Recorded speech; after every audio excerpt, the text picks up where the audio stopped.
Welcome back to another episode of TVGP's We Roguelike It. I'm your host, Boston. Joining me as always is Moonpeer. Hello. And we're talking about week 3 of The Swords of Ditto. We're your two swords. We've been asleep for 100 years. Oh, hold on, who died first? Probably me. Based on the fact that you've already beaten the boss lady once and I still haven't, come on, it's probably me.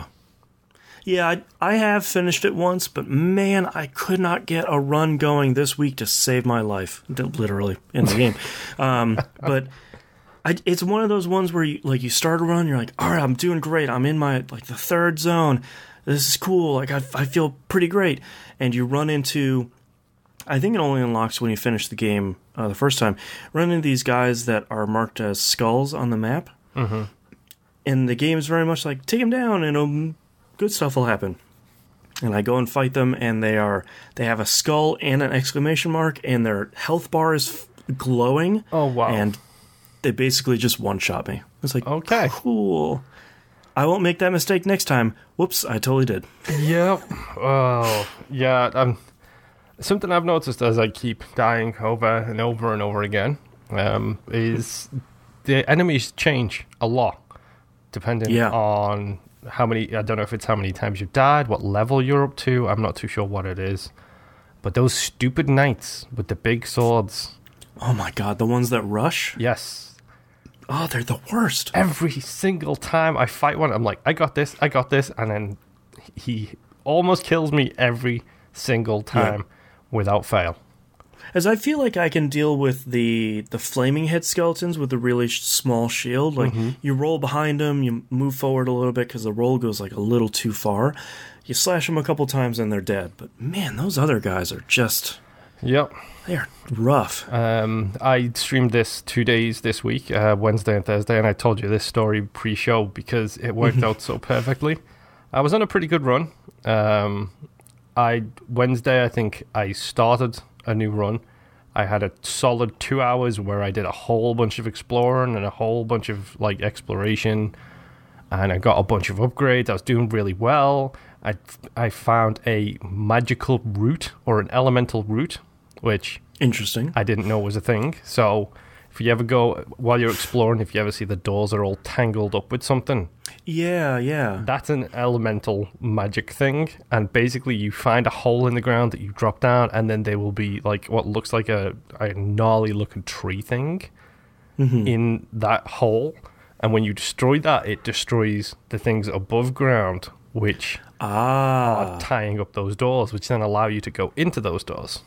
That's cool. I never figured out. There's 2 doors like that. There's the one that has the vines on it, and there's the other one that has a crystal on it. And I never figured out how to do that. I saw a fire one as well, and it was the fire one which I got rid of. So I did that. I was like, I finished my stream after a couple hours. Look, this is a really good run. Keep this momentum going. So I'm going to stream tomorrow, and it'll be great. So I started my stream. I started the game. Within 5 minutes, I started the stream talking about this is good. Be patient, be cautious. I'm on a good run. This could be the run. Within 5 minutes, I was dead. And literally, you can go watch the start of the stream, and it's just me wanting to headbutt the table and screaming and swearing as loud as I possibly can because I'm just such an idiot. And it was so good. Great. So that's how it always goes. Yeah. It was this is good. I'm on a run. I'm going to stop playing today, and I'm going to start tomorrow and die immediately. That just seems to be the way it goes. Yeah. So that was annoying because I found the elemental thing. I got rid of the whole thing I needed to get rid of. I was like, yeah, this is great. I got a new epic toy on my restart again on Thursday, where then, stop me if you've heard this before, but I started a run on Thursday. 2 hours, really solid run. Started making a bunch of progression, did really well. But then I got an epic toy. And it was a new toy, or a new toy of legend, or whatever they're called. I really like it. It's a conker. A conker? Yes, which is an English thing. I don't know. Do you guys play conkers over here? No. Where you get it's like an oak tree seed, like the big, huge things. Yeah, Google conkers. It's just easier. Conkers. How to play conkers. So I don't know hole is... A hole is drilled in. Oh, it's like a. Yeah, we have something similar in Ohio called Buckeyes. Okay. They're like big, hard seeds from a tree. Yes. Over in England, it's called conkers, and you drill a hole in it, you put a string in it, and then you basically have to hit the other person's seed, and whichever one is left alive at the end of the confrontation wins. So it's like one of those seeds, but it's still got the spiky outer shell on it. Okay, right. And it's attached to a chain in the game, which... So it's like a conker flail? Yeah, except he swings it over his head and smashes it down on the ground, and it does this huge AoE attack that just demolishes this big space in front of you. It's like, okay, I like this toy a lot. Yeah. So I'm on a good run. I hate saying that phrase. I'm on a good run. It's a potential good run. Yes. I don't want to jinx you. I got the normal Toy of Legend, which I got the drone, was my chosen one for the dungeon this time. I found the conker in one of those rooms that have a key that you need to speak to somebody in the house to get a key. Okay. And then I've got the key. I went down. I got the conker. I was like, great. I unlocked like another 5 badges of people I can unlock. And I changed who I start with because I think your starting chosen badge, the young lady with the flames.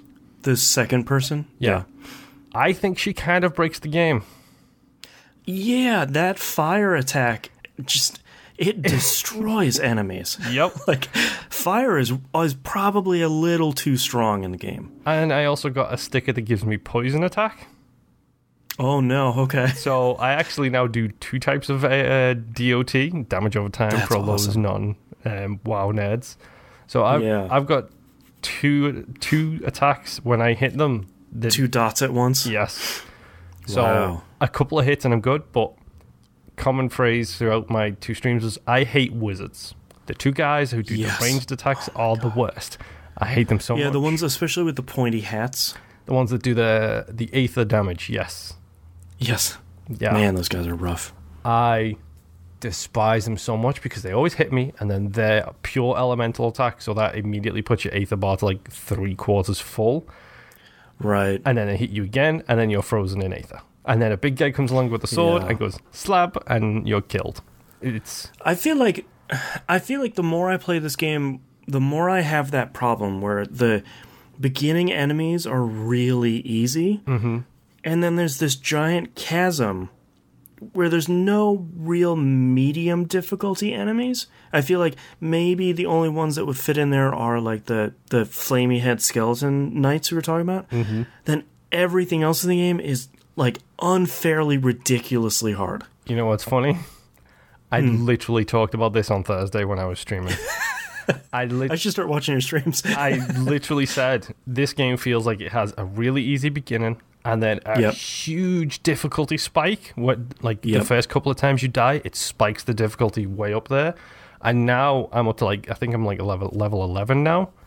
And it feels like it's bringing that difficulty back down again towards where it's manageable, like where I'm getting blue drops and gold drops and stickers. Like when I go and get stickers, I'm now getting blue outlines and gold ones, which indicate the rarity. Right. So it's like I'm getting these now. It's like, okay, is this game finally coming back down difficulty wise because I've leveled up enough to the point where I'm getting the better drops? So yeah, because it almost feels like it's pulling itself in 2 different directions. Like it wants to be a roguelike where your skill is what determines how far you get, plus your ability to use your toys and stickers and stuff like that. Like it wants to be this skill-based roguelike. And then on the other hand, it has this whole sticker system that does have a rarity associated with it. So it almost tries to be a loot game at the same time, and it's sort of tugging between those 2 ends, and I think it meets in the middle, but not always super well. Yeah, definitely. I mean, it's interesting, but hopefully I can finally beat Momo or whatever her name is this week, and then see what else the game has to offer, because I don't like the fact that the Celestial Essences go up 50 every single time you use it. Oh, no. So I'm at 350 now. it's like, okay, so if I beat her once, then what? I explore the world and do a bunch of other stuff. Then what? I die, it comes back again, she gets respawned, I'm assuming. Yep. And then what? What do I have to pay 500 to get it next time? It seems like the end game of this is fill all those pips at the Stonehenge thing 5 times. Mm-hmm. So I think you have to beat the game 5 times and do the offering. But yeah, it's a little bit odd. Yeah. And I don't know what unlockables I'm working towards, other than like the unlockable characters. So I don't know if because it feels like for me at this point, if I have a run that lasts anywhere under an hour, I feel like I didn't really do anything because I feel like I'm not working towards something. I'm leveling up my sword and the badge and all that stuff, and that stuff's fine. But I don't feel like I'm, I feel like our watermark is always going to be fairly or unfairly Binding of Isaac, mm-hmm. where you have a run and you put some coins in the coin machine, and maybe you unlocked a new item or you flawless a floor, something like you usually feel like you're working towards something, and I feel like I don't know what I'm working towards in this game, and I think that's a point of frustration for me.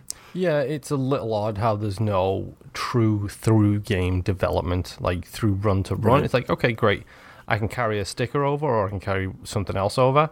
And technically you're leveling up, but it's like, okay, that doesn't actually give me a benefit to the next run other than the fact that everybody's numbers are a little bit higher. Yeah, and like you're sort of starting without a lot of stickers. You mm-hmm. seem like you're starting at a deficit. Yeah, it feels a little bit strange, but we'll see. One more week to It's go. not bad. You know what? For anyone listening, I know I'm sort of beating the crap out of this game a little bit, but I am enjoying it. To me, it's a prototypical game that gets published by Devolver Digital. It's really good, and it's really weird, and it's kind of broken in some spots, but that's not a bad thing. It's sort of some of the brokenness is sort of charming about it. Yeah, definitely, and it's a relatively blue sky game. Like, it looks great. Yeah. It plays pretty solidly. There are some things I don't like, but that could be an issue with my setup in general. Right. But, it's not a bad game. It's actually very, very good. And, yeah, we'll see how we feel when it comes to science time. Yeah, science will always be the final word here mm-hmm. on We Roguelike It. Yeah. But we will have one more week of this. We did say we're going to do 4 weeks, and we'll see if we can beat it a couple more times, and then science will out mm-hmm. at the end of the day. So thank you very much, everyone, for listening, and we'll see you all next week. Bye.